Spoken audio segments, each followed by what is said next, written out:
अच्छा सुनिए, ये जो आप प्रश्न है ना, इसीलिए हम आप लोग का टीवी 9 या जो भी चैनल है इन लोग को कुछ नहीं देते हैं, क्योंकि कल जो मेन चीज हुआ कोई ओपनली बोला, तो आप प्रश्न उसके कीजिए, कौन किसको क्या बोला वो हमको कोई जाता नहीं। सुनिए, आप आगे मेन मुद्दा की बात कीजिए, फिर आपका जो सेकेंडरी क्वेश्चन है वो पूछिए, क्योंकि आप बीजेपी के सब चैनल आके पूछते हैं कि आपका क्वेश्चन का हमको आंसर देना पड़ेगा। আদিম হিংস্র মানবিকতার যদি আমি কেউ হই, স্বজন হারালে শতানে তোদের চিতা আমি তুলবই।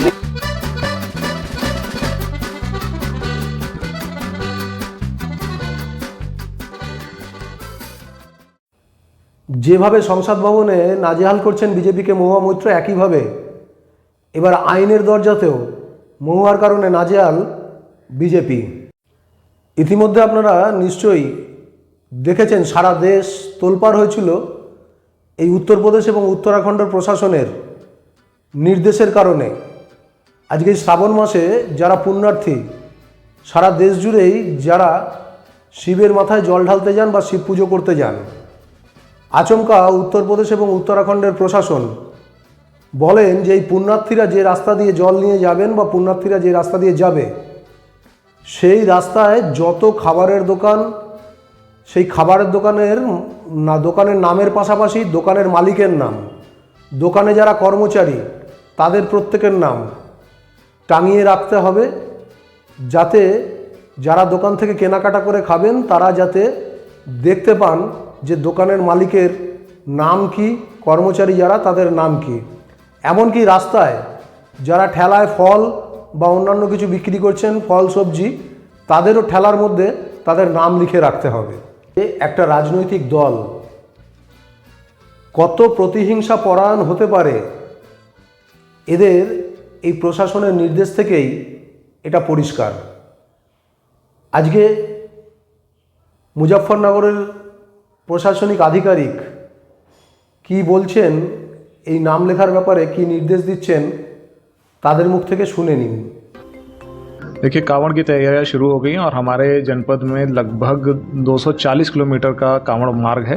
इसमें जितने भी खान पान के दुकानें हैं, चाहे वो होटल, ढाबे, ठेले, जहां से भी कांवड़िए अपनी खाद्य सामग्री खरीद सकते हैं, उन सबको ये निर्देशित किया गया है कि अपने प्रोप्राइटर के या काम करने वालों के नाम ज़रूर डिस्प्ले करें। ये इसलिए ज़रूरी है ताकि किसी प्रकार का कोई कन्फ्यूजन किसी भी कांवड़िए के अंदर ना रहे और ऐसी स्थिति ना उत्पन्न हो कि कहीं कोई आरोप प्रत्यारोप हो और बाद में कानून व्यवस्था की स्थिति उत्पन्न हो। इसलिए ऐसा निर्देश दिया गया है और सब इसको अपने स्वेच्छा से इसका।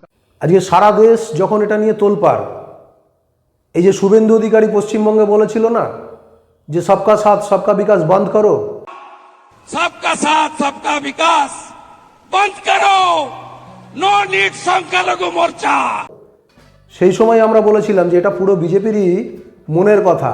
এরা মুখে সবকে সাথ সবকা বিকাশ বললেও এদের সাথে যারা থাকে না, এরা কিভাবে তাদেরকে নাজেহাল করবে সেই চিন্তা করে।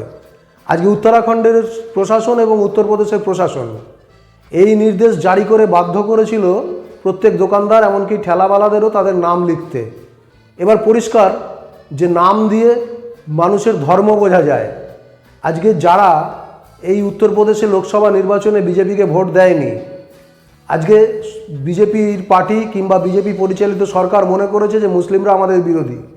খুব স্বাভাবিকভাবে যদি দোকানদারের নাম মুসলিম হয়, নাম দেখে যদি দোকানদারকে মুসলিম বলে চিহ্নিত করা যায় কিংবা দোকানের কর্মচারীরা যদি মুসলিম হয়, এক প্রকার সরাসরি সরকারি নির্দেশে না বলেও ঘুরিয়ে এটা করে দেওয়া যে মুসলিম দোকান থেকে যাতে হিন্দু পুণ্যার্থী যারা তারা যেন কোনো খাবার দাবার কিনে না খান।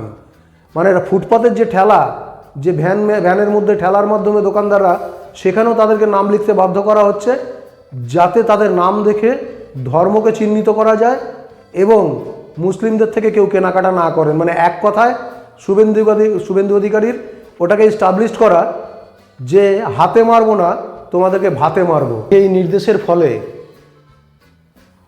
যারা অন্য ধর্মের ছোট ছোট ব্যবসায়ী, তাদের মাথায় হাত পড়ে গেছিল যে সারা মাস জুড়ে তারা খাবার নিয়ে বসে থাকবে আর তাদেরকে পেটে লাথি মারার এই চক্রান্ত। আজকে মহুয়া মৈত্রর সুপ্রিম কোর্টের এই আবেদনে তারাও খুশি, তারা দুহাত তুলে আশীর্বাদ করছেন মহুয়া মৈত্রকে যে কেউ না থাক, সারা ভারতবর্ষে তৃণমূল কংগ্রেস রয়েছে, তৃণমূল কংগ্রেসের যারা সাংসদ তারা তাদের পাশে আছে। আজকে সারা দেশ যখন এটা নিয়ে প্রতিবাদ করছেন, বিজেপি শরিকরাও যখন এটাকে নিয়ে প্রতিবাদ করছেন, সেই সময় মহুয়া মিত্র ভারতবর্ষের দায়িত্ববান নাগরিক এবং পার্লামেন্টের একজন সদস্য হিসেবে সুপ্রিম কোর্টের দরজা নাড়েন। ওনার হয়ে বিশিষ্ট আইনজীবী অভিষেক মনু সিংভি এই মামলাটা করেন। আর গতকালই সুপ্রিম কোর্টের বিচারপতি ঋষিকেশ রায় এই উত্তরাখণ্ড এবং উত্তরপ্রদেশের প্রশাসনের এই নির্দেশের ওপর অন্তর্বর্তীকালের জন্য স্থগিতাদেশ দিয়েছেন এবং সঙ্গে এটুকু বলেছেন যে দোকানের বাইরে নিরামিষ না আমিষ অর্থাৎ ভেজ না নন ভেজ এটুকু লেখা থাকতে পারে, কখনোই বাধ্যতামূলক নয় যে দোকানদারের নাম কর্মচারীদের নাম লিখে আজকে নামের আড়ালে তার ধর্মকে সামনে নিয়ে আসতে হবে, এটা কখনোই বাধ্যকতামূলক নয় এবং ভারতের সংবিধানের এটা চরম পরিপন্থী। এই রায়ের পরে, এই স্থগিতাদেশের পরে মহুয়া মৈত্র কি বলল তার মুখ থেকে আমরা শুনে নিই। Happy. We had filed a petition yesterday.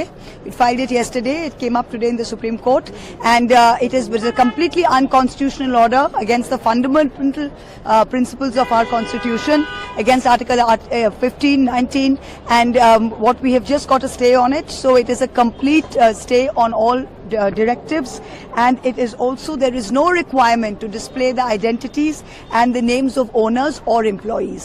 जो बेसिक मुद्दा था which was that वो कह रहे थे कि जो काम करते हैं ढाबों में होटल में उनका नाम कहना पड़ेगा और जो ओनर है उनका नाम कहना पड़ेगा। सिर्फ जो वेज या नॉन वेज पका के अगर कोई बेच रहा है तो वेज या नॉन वेज वो जो लेबलिंग है सिर्फ वही चलेगा जो आज भी सब जगह है वेज या नॉन वेज फूड। इसके अलावा there is to be absolutely no requirement, complete stay on ownership, on names of staff, names of owners, and जैसे एक रेडी वाला को लिखना, जो फल बेच रहा है वहां पे लिखना पड़ रहा था आरिफ फल वाला, तो इस देश में रह के अगर किसी को अपना नाम और नाजी जर्मनी का जैसा अपने स्लीव में रहना हो, I am very glad that we stood up. I am very thankful to my party and to leader Mamata Banerjee who has always stood out against anything unconstitutional, or thankful to the Supreme Court for standing by us. Thank you. Mahua Moitra আরও একবার প্রমাণ করে দিলেন যে ভারতবর্ষের বিজেপিকে উনি ভয় পান না। উত্তরপ্রদেশ বা উত্তরাখণ্ড যে পুণ্যার্থীদেরকে নিয়ে এরকম একটা হিটলারি আদেশ জারি করতে পারেন, তাদের উদ্দেশ্যে বলছি যে পশ্চিমবঙ্গে তারকেশ্বরে এরকম শ্রাবণ মাস জুড়ে লক্ষ লক্ষ পুণ্যার্থী যান।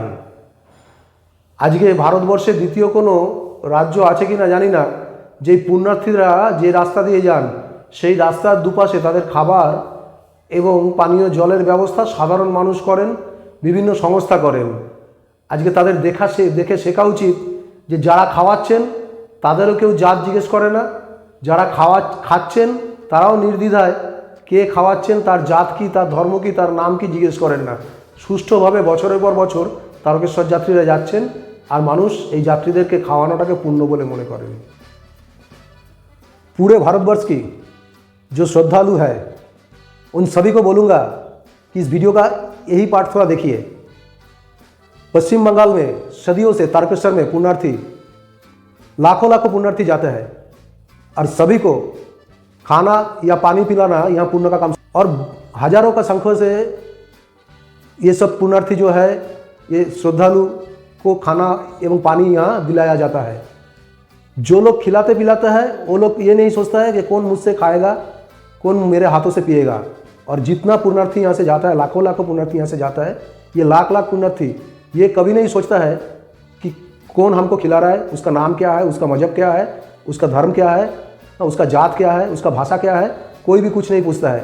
पूरा रास्ता में खाना पीने का पानी का बंदोबस्त रहता है और श्रद्धालु पुण्यार्थी आराम से बेफिक्र होकर ये सब खाते और पीते हैं। सदियों से ये बंगाल में चला आता है। हिंदी में इसलिए ये पाठ को थोड़ा सा ये जगह में हिंदी में इसलिए बात किया हूँ कि पूरा भारतवर्ष का जो पुण्यार्थी है, श्रद्धालु है, देखिए कि बंगाल में कैसे सब इकट्ठा होके ये सावन का महीने में जो हम लोग पुण्य बोलता है, इसको पाने के लिए मजहब के ऊपर उठ के कैसे सदियों से ये चलता रहता है। This channel does not promote any violent, harmful or illegal activities. All content provided by this channel is meant for an educational purpose.